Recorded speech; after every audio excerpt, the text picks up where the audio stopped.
Congress ಪಾಳ್ಯದಲ್ಲಿ dinner ಪಾರ್ಟಿಯ politics ದಿನೇ ದಿನೇ ಹೆಚ್ಚಾಗ್ತಾ ಇದೆ.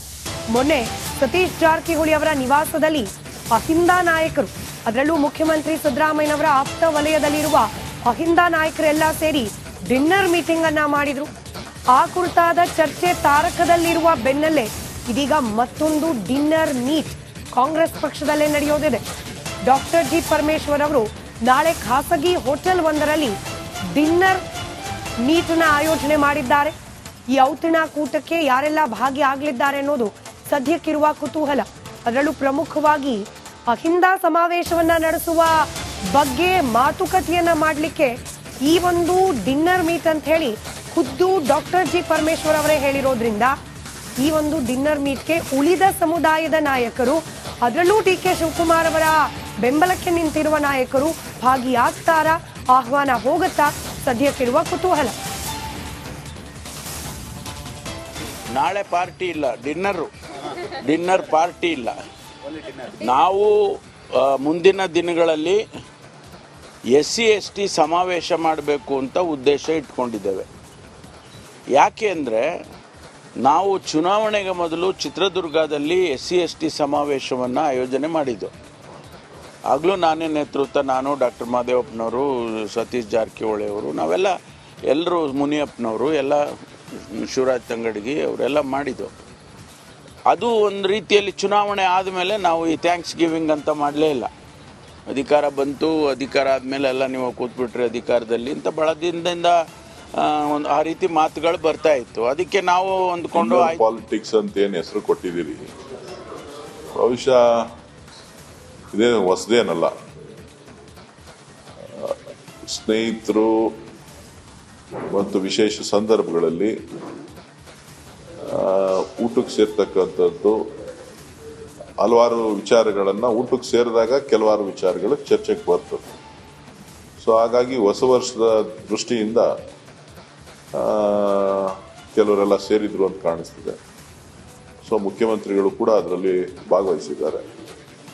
ಸೊ ಹಾಗಾಗಿ ಇದಕ್ಕೆ ವಿಶೇಷ ಅರ್ಥ ಏನಿಲ್ಲ. ರಾಜಕಾರಣದಲ್ಲಿ ನೀವು ಮಾಧ್ಯಮಗಳು ಹೇಳೋ ರೀತಿನಲ್ಲಿ ಏನೋ ವಿಶೇಷವಾದಂಥ ಬದಲಾವಣೆ ಆಗ್ತಾ ಇದೆ, ಒತ್ತಡ ಬರ್ತಾ ಇದೆ ಅನ್ನೋಂಥ ಅರ್ಥ ಕಲ್ಪಿಸುವಂಥದ್ದಿಲ್ಲ. ಇವತ್ತು ರಾಜ್ಯದಲ್ಲಿ ಸಿದ್ದರಾಮಯ್ಯನವರ ನೇತೃತ್ವದಲ್ಲಿ ಸರ್ಕಾರ ನಡೀತಾ ಇದೆ. ಅದನ್ನು ಯಾರೂ ಕೂಡ ಚರ್ಚೆನೂ ಕೂಡ ಮಾಡ್ತಾ ಇಲ್ಲ. ಸೊ ಸಿದ್ದರಾಮಯ್ಯನವರೇ ಮುಖ್ಯಮಂತ್ರಿಗಳೇ ಅಲ್ಲಿ ಭಾಗವಹಿಸಿದ್ರಿಂದ ಇದಕ್ಕೆ ಹೆಚ್ಚು ಅರ್ಥ ಕಲ್ಪಿಸುವಂಥ ಅವಶ್ಯಕತೆ ಇಲ್ಲ ಅಂತ ಹೇಳಿ ನಾನು ಭಾವಿಸಿದ್ದೇನೆ. ಡಿನ್ನರ್ ಪಾರ್ಟಿ ಮಾಡೋದ್ರಲ್ಲಿ ಯಾವ್ದು ತಪ್ಪಿಲ್ಲ ಅಂದ್ಬಿಟ್ಟು ಈಗಾಗಲೇ ಮುಖ್ಯಮಂತ್ರಿಯವರು ಹೇಳಿದ್ದಾರೆ. ಡಿನ್ನರ್ ಪಾರ್ಟಿ ಮಾಡೋದ್ರಲ್ಲಿ ಏನು ತಪ್ಪಿದೆ? ನೋಡ್ರಿ, ಎಲ್ಲ ನಾವು ಮಂತ್ರಿಗಳು ಕರೆದ್ಬಿಟ್ಟು ಎಲ್ಲರಿಗೂ ಊಟ ಕೊಡ್ತೀವಿ ನಮ್ಮ ಪಾರ್ಟಿಯವರಿಗೆ. ಅದಕ್ಕೇನು ತಂದ್ರೆ ನಾವೇನು ಬೇರೆಯವರಿಗೆ ಊಟ ಕೊಡ್ತೀವಿ? ನೋಡಿ, CM ಬದಲಾವಣೆ ಮಾಡೋದು ಡಿನ್ನರ್ ಪಾರ್ಟಿಯಲ್ಲಿ ಮಾಡ್ಲಿಕ್ಕೆ ಆಗೋದಿಲ್ಲ. CM ಬದಲಾವಣೆ ಅಥವಾ CM ಮಾಡಬೇಕಾದ್ರೆ ಲೆಜಿಸ್ಲೇಟರ್ಸ್ ಪಾರ್ಟಿಯವರು ಡಿಸಿಷನ್ ತಗೊಳ್ತಾರೆ, ಹೈಕಮಾಂಡ್ ಅವರು ಇದು ಮಾಡ್ತಾರೆ. ಆ ಥರ ನಿಮಗೆಲ್ಲ ಗೊತ್ತಿರೋದು. ಅಲ್ಲಿ ನಾನು ಇಲ್ಲಿ ಕೂತು ನಾನು ಹೇಳಿದ್ರೆ ಯಾರಾದ್ರು ಮಾಡ್ಲಿಕ್ಕೆ ಆಗ್ತದೆ, ಬದಲಾವಣೆ ಮಾಡ್ಲಿಕ್ಕೆ ನೋಡಿ, ಅದೆಲ್ಲ ಅವರು ಹೈಕಮಾಂಡ್ ಅವ್ರನ್ನ ಕೇಳ್ಬೇಕು. ಹೈಕಮಾಂಡ್ ಅವ್ರನ್ನ ಹೇಳಿದಾರಾ? ಯಾರಾದ್ರೂ ಹೇಳಿದಾರ ಇಲ್ಲಿ ತನಕ ಒಪ್ಪಂದ ಆಗಿದೆ ಬದಲಾವಣೆ ಆಗ್ತದೆ ಹೇಳಿದಾರಾ? ಮತ್ತೆ ನೀವ್ ಯಾಕೆ ಅದನ್ನು ನನಗೆ ಕೇಳ್ತೀರ? ನೋಡಿ, DKC ಅವರು ಹೇಳಿದ್ರೆ ನಂಗೆ ಗೊತ್ತಿಲ್ಲ ಹೇಳಿದಾರ ಇಲ್ಲೋ, ನೀವು ಹೇಳ್ತಾ ಇದ್ದೀರಿ. ಇಲ್ಲ, ಯಾವತ್ತೂ ಅವರು ಆ ಥರ ಹೇಳೋದಿಲ್ಲ. ಅವರು ಯಾಕೆ ಹೇಳ್ಬೇಕು? ಅವ್ರು ಹೇಳೋದಿಲ್ಲ ಆ ಥರ. ಅದೆಲ್ಲ ಹೈಕಮಾಂಡ್ ಅವರು, ನಮ್ಮ ಚೀಫ್ ಮಿನಿಸ್ಟರ್ ಹೇಳಿದ್ದಾರೆ. ಏನೇ ನಿರ್ಧಾರ ಮಾಡಬೇಕಾದ್ರೂ ಹೈಕಮಾಂಡ್. ಮತ್ತಷ್ಟು ಡೀಟೇಲ್ಸ್ ನೊಂದಿಗೆ ನಮ್ಮ ಪ್ರತಿನಿಧಿ ಬಸವರಾಜ್ ನೇರ ಸಂಪರ್ಕದಲ್ಲಿದ್ದಾರೆ. ಬಸವರಾಜ, ಕೇವಲ ಔಪಚಾರಿಕವಾಗಿ ಭೇಟಿ ಮಾಡೋದು, ಜೊತೆಲಿ ಕೂತು ಊಟ ಮಾಡೋದು ಇಷ್ಟೇ ಅನ್ನೋ ಹೇಳಿಕೆ ಮಾಧ್ಯಮಗಳ ಮುಂದೆ. ಆದರೆ ದೆಹಲಿ ಮಟ್ಟದಲ್ಲೂ ಕೂಡ ಕುತೂಹಲಕ್ಕೆ, ಚರ್ಚೆಗೆ ಗ್ರಾಸವಾಗ್ತಾ ಇದೆ ಕಾಂಗ್ರೆಸ್ ನಾಯಕರ ಈ ಡಿನ್ನರ್ ಪಾಲಿಟಿಕ್ಸ್.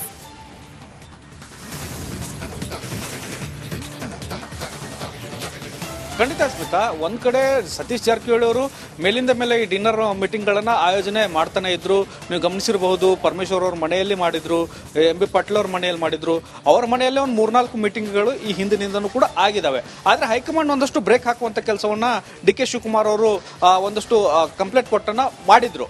ಆ ಬಳಿಕ ಒಂದಷ್ಟು ಶಾಂತವಾಗಿತ್ತು. ಯಾವಾಗ DK ಶಿವಕುಮಾರ್ ಅವರು ನಮ್ಮ ಮತ್ತು ಸಿದ್ದರಾಮಯ್ಯ ಅವರ ಮದುವೆ ಒಪ್ಪಂದ ಆಗಿದೆ ಅನ್ನುವಂತ ಹೇಳಿಕೆಯನ್ನು ಕೊಟ್ಟರು, ಆಗ ಸಹಜವಾಗಿ ಸಿದ್ದರಾಮಯ್ಯ ಬಣ ಕೆರಳು ಅಂತ ಆಯ್ತು. ಆ ಬಳಿಕ ಕಳೆದ ಅಧಿವೇಶನದ ಬಳಿಕ ಮತ್ತು ಬೆಳಗಾವಿ ಕಾಂಗ್ರೆಸ್ ಅಧಿವೇಶನ ಎರಡೂ ಸಂದರ್ಭದಲ್ಲೂ ಕೂಡ DK ಶಿವಕುಮಾರ್ ಅವರ ವರ್ತನೆ ಸಿದ್ದರಾಮಯ್ಯ ಅವರ ಬಣಕ್ಕೆ ಒಂದು ಲೆಕ್ಕದಲ್ಲಿ ಸಹಿಸಿಕೊಳ್ಳಕ್ಕೆ ಆಗಲಿಲ್ಲ. ಯಾಕಂದ್ರೆ ಎಲ್ಲವನ್ನೂ ಕೂಡ ನಾನೇ ಮಾಡಿದ್ದೇನೆ ಅನ್ನುವಂಥ ಕ್ರೆಡಿಟ್ ಅನ್ನ ತೆಗೆದುಕೊಳ್ಳುವಂತ ಪ್ರಯತ್ನವನ್ನ DK ಶಿವಕುಮಾರ್ ಅವರು ಮಾಡಿದ್ರು ಅನ್ನುವಂಥದ್ದು.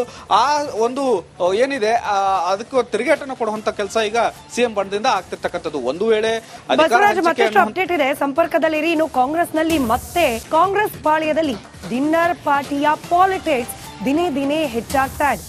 ಮೊನ್ನೆ ಸತೀಶ್ ಜಾರಕಿಹೊಳಿ ಅವರ ನಿವಾಸದಲ್ಲಿ ಅಹಿಂದ ನಾಯಕರು, ಅದರಲ್ಲೂ ಮುಖ್ಯಮಂತ್ರಿ ಸಿದ್ದರಾಮಯ್ಯನವರ ಆಪ್ತ ವಲಯದಲ್ಲಿರುವ ಅಹಿಂದ ನಾಯಕರೆಲ್ಲ ಸೇರಿ ಡಿನ್ನರ್ ಮೀಟಿಂಗ್ ಅನ್ನ ಮಾಡಿದ್ರು.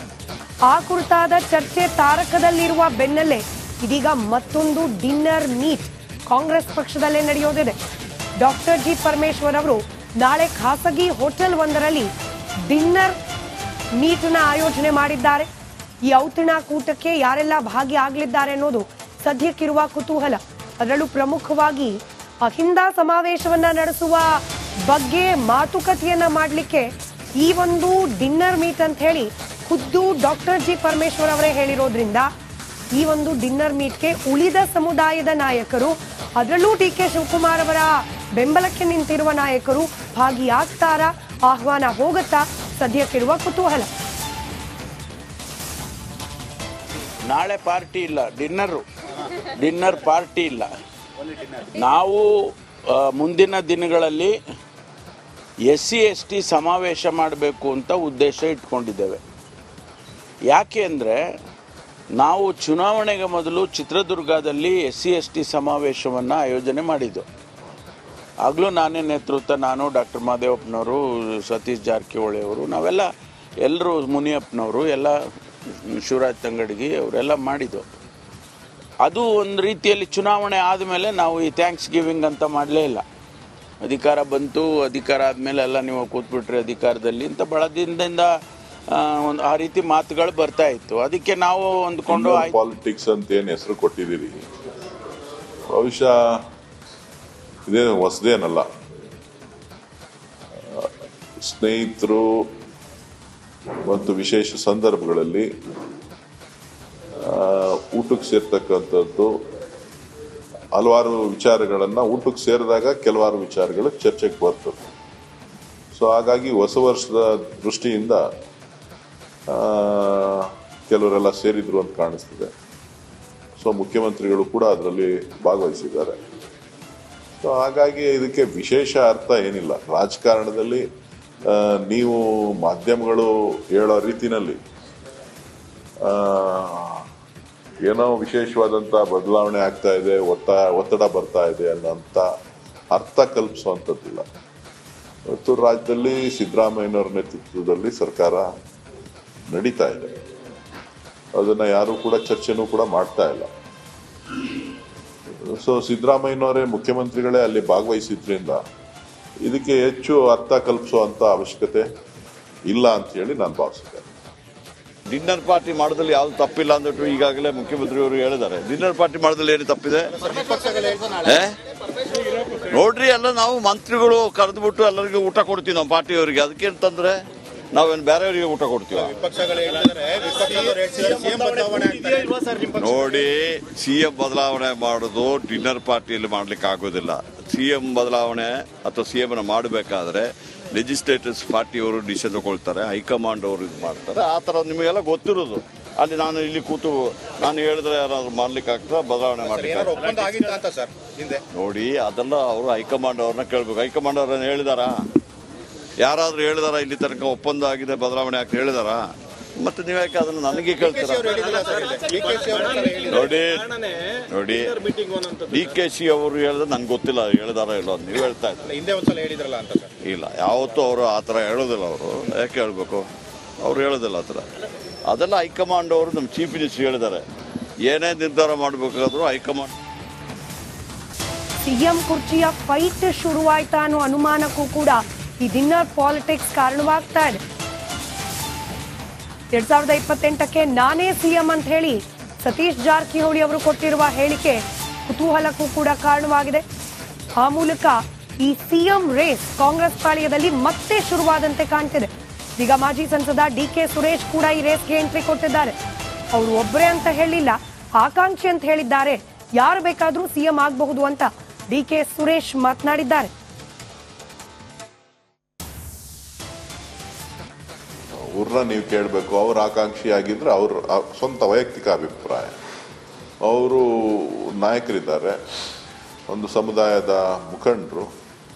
ಸೊ ಅವರು ಕೂಡ ಒಂದಷ್ಟು ಆಸೆ ಆಕಾಂಕ್ಷೆಗಳನ್ನು, ರಾಜಕಾರಣದಲ್ಲಿರ್ತಕ್ಕಂಥವ್ರೆಲ್ಲರೂ ಕೂಡ ಒಂದಷ್ಟು ಆಸೆ ಆಕಾಂಕ್ಷೆಗಳನ್ನು ಇಟ್ಕೊಂಡಿರ್ತಾರೆ. ಅವರೊಬ್ಬರೇ ಮುಖ್ಯಮಂತ್ರಿ ಆಗಬೇಕು ಅನ್ನೋ ಆಸೆ ಇರ್ತಕ್ಕಂಥವರೆಲ್ಲ ಸಾಕಷ್ಟು ಜನ ಇದ್ದಾರೆ. ಸೊ ಹಾಗಾಗಿ ತಪ್ಪಿಲ್ಲ, ತಪ್ಪು ಅಂತ ಹೇಳಲಿಕ್ಕಾಗೋದಿಲ್ಲ. ನನಗೆ ಗೊತ್ತಿಲ್ಲ ಅದು. ಈ ಕಾಂಗ್ರೆಸ್ ಪಕ್ಷ ತೀರ್ಮಾನ ಮಾಡೋದು ಕಾಂಗ್ರೆಸ್ನ ಅಧಿಕಾರಕ್ಕೆ ತಂದ ಮೇಲೆ. ಅಧಿಕಾರಕ್ಕೆ ತರಬೇಕಾದಂಥ ಜವಾಬ್ದಾರಿ 140 ಜನ ಶಾಸಕರ ಮೇಲಿದೆ. 140 ಜನ ಶಾಸಕರು ಅಧಿಕಾರಕ್ಕೆ ಏನು ತಂದಿದ್ದಾರೆ, ಜನ ರಾಜ್ಯದಲ್ಲಿ ಕಾಂಗ್ರೆಸ್ ಪಕ್ಷ ಅಧಿಕಾರದಲ್ಲಿ ಇವತ್ತು ಬಂದಿದೆ, ಅದು ಎಷ್ಟು ಕಷ್ಟಪಟ್ಟು ಅಧಿಕಾರಕ್ಕೆ ಬಂದಿದೆ ಅನ್ನೋದನ್ನು ಅರ್ಥ ಮಾಡಿಕೊಂಡು ಪ್ರತಿಯೊಬ್ಬರು ಕೂಡ ಎಚ್ಚರಿಕೆಯ ನಡೆಯನ್ನು ಇಡಬೇಕಾಗ್ತದೆ. ಅವ್ರನ್ನ ನೀವು ಕೇಳಬೇಕು. ಅವ್ರ ಆಕಾಂಕ್ಷಿ ಆಗಿದ್ರೆ ಅವ್ರ ಸ್ವಂತ ವೈಯಕ್ತಿಕ ಅಭಿಪ್ರಾಯ. ಅವರು ನಾಯಕರಿದ್ದಾರೆ, ಒಂದು ಸಮುದಾಯದ ಮುಖಂಡರು. ಸೊ ಅವರು ಕೂಡ ಒಂದಷ್ಟು ಆಸೆ ಆಕಾಂಕ್ಷೆಗಳನ್ನು, ರಾಜಕಾರಣದಲ್ಲಿರ್ತಕ್ಕಂಥವ್ರೆಲ್ಲರೂ ಕೂಡ ಒಂದಷ್ಟು ಆಸೆ ಆಕಾಂಕ್ಷೆಗಳನ್ನು ಇಟ್ಕೊಂಡಿರ್ತಾರೆ. ನಮ್ಮ ಪ್ರತಿನಿಧಿ ಬಸವರಾಜ್ ನೇರ ಸಂಪರ್ಕದಲ್ಲಿದ್ರು. ಬಸವರಾಜ್, ಅಲ್ಲಿಗೆ ಈ ಸಿಎಂ ಕುರ್ಚಿ ಸುತ್ತ ಮ್ಯೂಸಿಕಲ್ ಚೇರ್ ಇನ್ನೂ ಆಕ್ಟಿವ್ ಆಗಿದೆ ಕಾಂಗ್ರೆಸ್ ಪಕ್ಷದಲ್ಲಿ ಅನ್ನೋದು ಮತ್ತೆ ಮತ್ತೆ ಸಾಬೀತಾದಂತ ಆಗ್ತಾ ಇದೆ.